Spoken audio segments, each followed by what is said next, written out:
we have a slight problem and I might need to sell this bike. Here's my problem. My daily driver is a 2002 Toyota Avalon that has 351,000 miles on it, okay? Until last week, this Toyota has been nothing but reliable to me. Last week, I was in my car at night and I hit the accelerator really hard, and I look behind me and there's a plume of white smoke coming out of the exhaust. So I'm like, okay, my car is gonna blow up. I just blew the head gasket. That's my initial thought. And I get out, I check, it's not coolant, it's oil. Somehow oil is getting into the combustion chamber and coming out of the exhaust. Now it only happens under full acceleration. The problem is, I'm not putting money into a car that has 351,000 miles. I'm just gonna buy a new car. But if I do buy a new car, I'm selling this bike to buy a new car. That's only if the car blows up. I'm gonna drive it as is from now until the day it blows up. I've known for a while that the car consumes oil. I just didn't know it was that much. I bought this car when I was 19.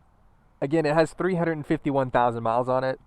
It's had a long life, so it's long overdue for an upgrade. I don't want to sell this bike. I'll be honest, I don't want to sell it. But my dream car, my obtainable dream car, is a Corvette C6 Grand Sport or Z06. If my car blows up, I'm buying a C6 Grand Sport. So let's just hope it doesn't blow up. There is one scenario where I wouldn't have to sell this bike, and I think this is the most logical thing to do. Right now, Tesla prices are dirt cheap. So like the Tesla Model 3 is like 20 grand, and then there's a government incentive. I don't want to bore you guys, but in the US, there's a government incentive. It's $4,000 off of any EV that's under $25,000. The car is going to be like low 20s-ish for something that has some miles on it. I think that's the most logical thing to do. And at that point, if I buy a Tesla, I won't have to sell the Ducati. I'm going to be honest, as a daily driver, I don't want to deal with something that has an internal combustion engine anymore. Like if I'm going to buy a new car, it's going to be electric, or it's going to be like, again, the C6 Grand Sport, something that's a dream car, if you will. I don't want to sell this bike, but at the end of the day, it is a toy. And like my car, I use it for work. Me being the dumb 24-year-old that I am, I kind of want a Corvette. So we'll see what happens. I hope the car doesn't blow up. But until then, I'm gonna ride this thing.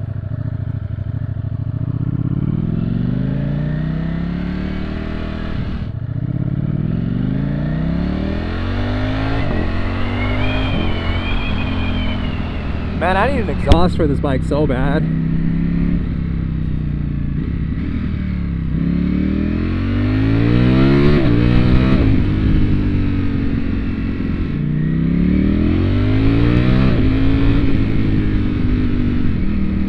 Yeah, my next mod for this thing, if I don't sell it, obviously, is gonna be an exhaust. So I saw a guy at Ducati Dallas that had a full Akrapovic exhaust, and it was like a $6,000 exhaust. I'll put a clip up right now.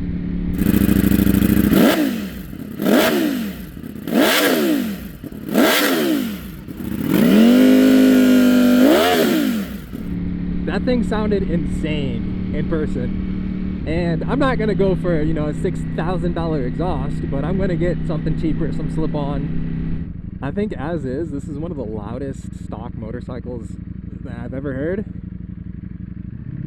Like I rode the MT-10 not too long ago, and man, that thing is quiet.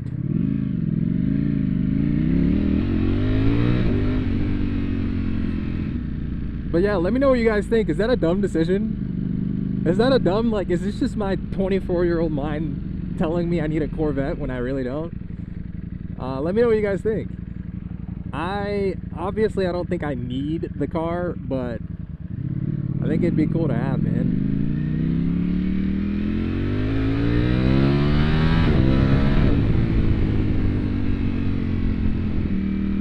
Man, this suspension is so good. It's one of those things that you don't really notice until you ride a bike that doesn't have Öhlins. And it's like, oh shit, my bike has better suspension. Like I rode a base model MT-10, and that thing is so soft. Like the suspension is like a cruiser.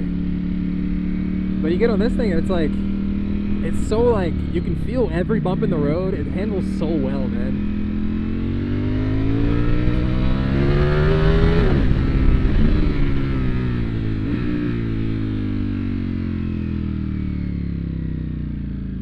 I love this bike.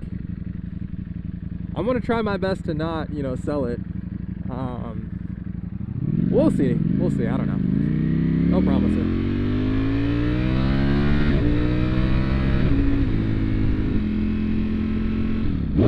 Woo!